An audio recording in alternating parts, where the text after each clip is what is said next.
Assalamualaikum warahmatullahi wabarakatuh. Kami dari kelompok 2 akan mempresentasikan proyek yang telah kami kerjakan yang berjudul Timeline PT Icon Plus, yang mana pada pembuatan proyek ini merupakan hasil kerjasama dari program studi Manajemen Informatika Sekolah Vokasi ITB dengan PT Icon Plus Indonesia. Kami dari kelompok 2 beranggotakan 6 orang. Yang pertama yaitu Ade Windu Kencana, yang kedua ada Rul Isra Hakam, kemudian yang ketiga saya sendiri Dia Amanda, lalu rekan saya lainnya yaitu David Surya Effendi, Lukas Munayasika, dan juga Robi Habli Minas Solihin.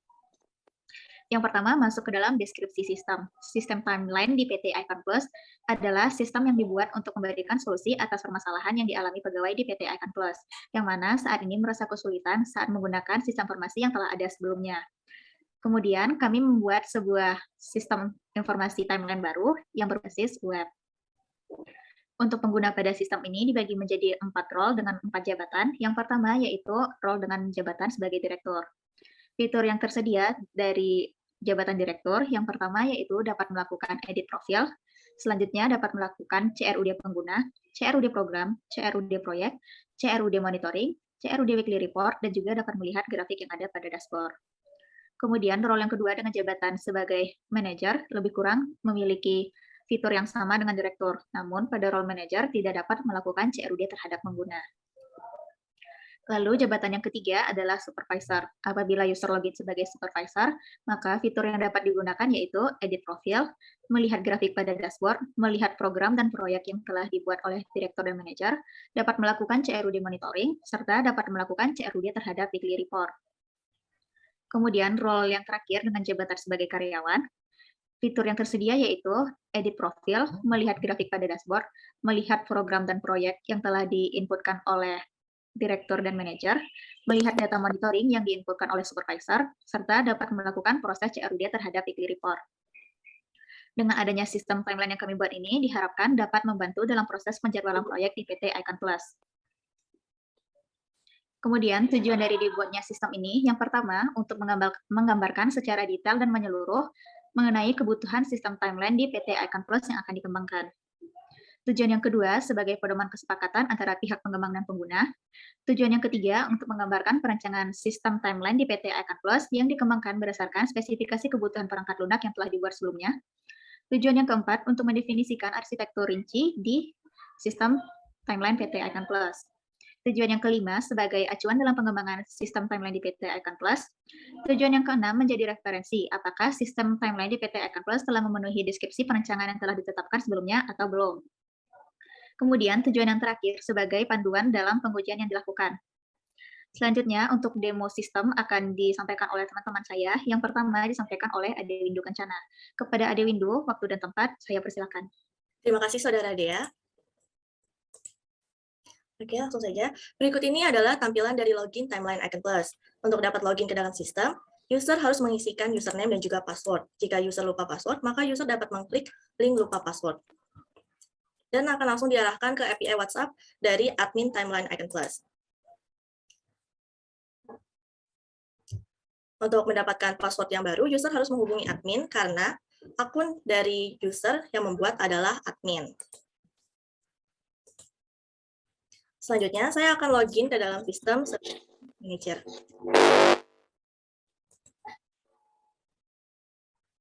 Pada saat sudah masuk ke dalam sistem, tampilan yang pertama kali dilihat oleh user adalah dashboard yang berisi data jumlah pegawai.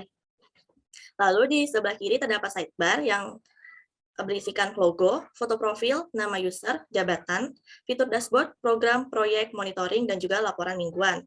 Dan di sebelah kanan atas terdapat profil dan juga logout. Untuk profil user sendiri, terdiri dari data nama lengkap, username, jenis kelamin, nomor telepon, dan juga alamat. Jika user ingin mengedit profil, maka user dapat mengklik button edit. Lalu user dapat mengisi data sesuai dengan kebutuhan. Di sini saya akan mengganti nomor telepon. Dan juga memperbarui foto profil. Pastikan semua data terisi, jika sudah, maka klik button simpan. Jika data sudah berhasil diperbarui, maka akan ada pesan berhasil menyimpan data. Nah, berikut ini adalah tampilan profil yang sudah diperbarui. Selanjutnya, demo project akan dilanjutkan oleh Saudara Robi. Baik, selanjutnya saya akan demo proyek sistem dengan akses login sebagai director. Sebelumnya, lakukan login dengan memasukkan username beserta password.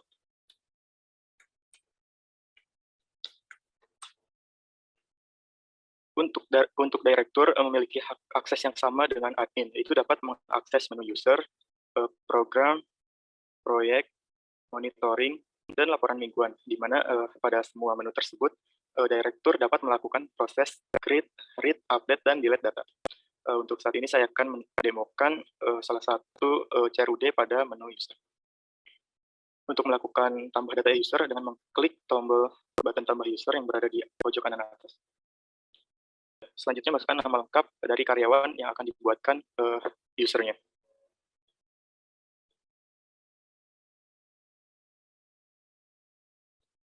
Masukkan juga jabatan, username, serta password yang akan dibuatkan kepada user. Untuk menyimpan data, klik button simpan. Maka data akan tersimpan dengan ditandai dengan color, yaitu berhasil menyimpan data. Pada direktur ini juga kita dapat mengedit informasi dari data user yang telah kita buat sebelumnya. Masukkan data user yang akan diubah. Di sini saya akan mengubah data user jabatan dari user. Dan klik simpan untuk menyimpan data atau melakukan perubahan pada data user tersebut. Untuk selanjutnya, direktur dapat menghapus data user yang akan di-delete. Terlihat data user telah berhasil dihapus. Selanjutnya akan dijelaskan oleh teman saya, Lukas Manisika. Baik, di sini saya akan menjelaskan role dengan batasan sistem sebagai manajer.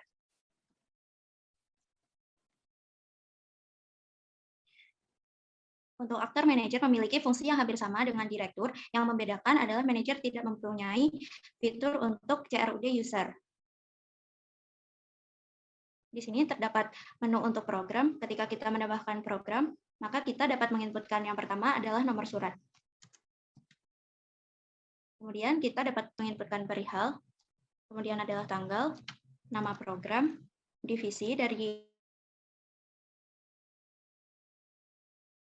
nama program tersebut, kemudian kategori program tersebut, selanjutnya adalah target dan untuk dokumen. Ketika kita simpan, maka data akan langsung masuk ke dalam tabel. Selanjutnya, manajer juga dapat melakukan update dan delete data. Ketika kita mengupdate data, maka ID program tersebut akan langsung di-lock dan tidak dapat kita edit lagi.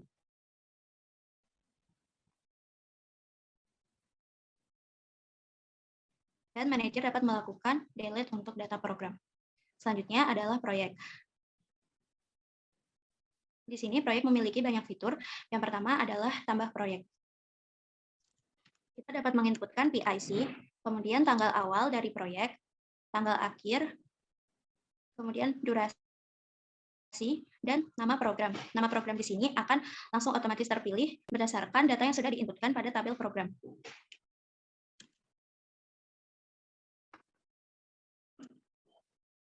Kita juga dapat menginputkan nama proyek. Setelah kita simpan, maka data akan langsung muncul di sini. Untuk proyek, kita juga dapat mendownload data dalam bentuk Excel dan data dalam bentuk PDF. Data Excel yang sudah di-download, datanya akan sesuai dengan tabel yang sudah diinputkan pada fitur proyek. Kemudian untuk PDF-nya akan seperti ini. Selanjutnya adalah proyek di sini.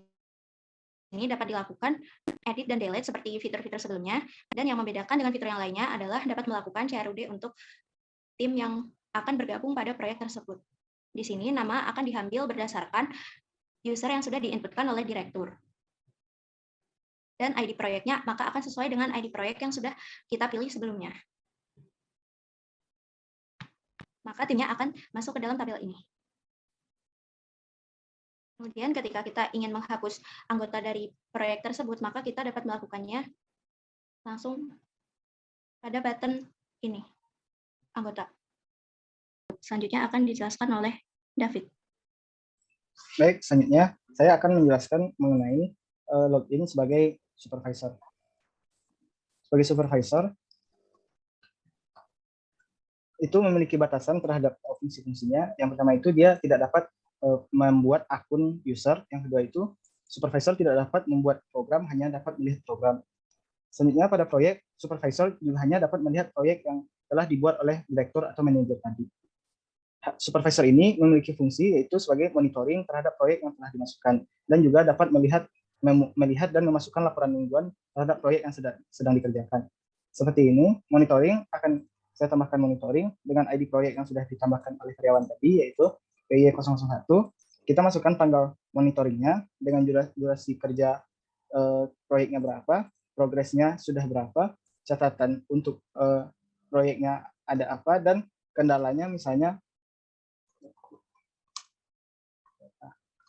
Setelah data berhasil disimpan, maka akan terlihat pada list data monitoring, yaitu yang telah ditambahkan tadi dengan durasi 30 jam, progres 50%, dengan kendala yaitu kekurangan anggota. Di sini supervisor juga dapat mengedit data monitoring tadi, itu dengan misalnya menambahkan catatan dan menyimpannya kembali. Setelah data disimpan, maka akan edit data itu akan terlihat pada list data tersebut. Selanjutnya, supervisor juga dapat menghapus data pada mainan monitoring ini. Setelah monitoring dibuat, supervisor juga dapat memasukkan laporan mingguan. Karena kadang supervisor juga hadir langsung dalam pengerjaan proyek. Jadi kita masukkan nomor monitoring tadi, tanggal laporan mingguan, file laporan mingguan yang akan dimasukkan, terus catatannya, laporan selesai, dan kendalanya. Di sini supervisor dapat mengisikan status pengerjaan proyek. Ada 3, yaitu belum dimulai, dalam pengerjaan, atau selesai. Jadi pada monitoring tadi, karena statusnya 50%, jadi statusnya dalam pekerjaan. Di sini dapat terlihat laporan mingguan yang baru saja dimasukkan, yaitu dengan nomor monitoring tadi, dengan status dalam pekerjaan. Laporan mingguan tadi juga bisa diunduh ke dalam sistem. Setelah itu akan dijelaskan oleh saudara kita, Adarul.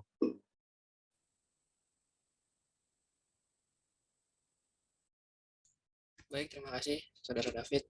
Di sini saya akan menjelaskan tentang role sebagai karyawan.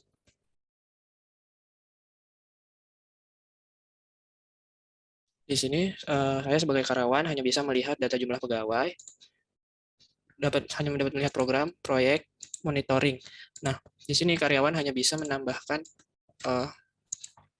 dari laporan mingguan yang telah dibuat oleh supervisor sebelumnya. Kita masukkan nomor monitoring, tanggal, file laporan, catatan, dan kendala, dan statusnya dalam pekerjaan. Setelah semua selesai, klik tombol simpan. Data yang ditambahkan atau yang dimasukkan akan masuk pada tabel. Karyawan dapat mengedit atau mengupdate laporan mingguan. Pilih dokumen yang akan diedit, dan kendalanya.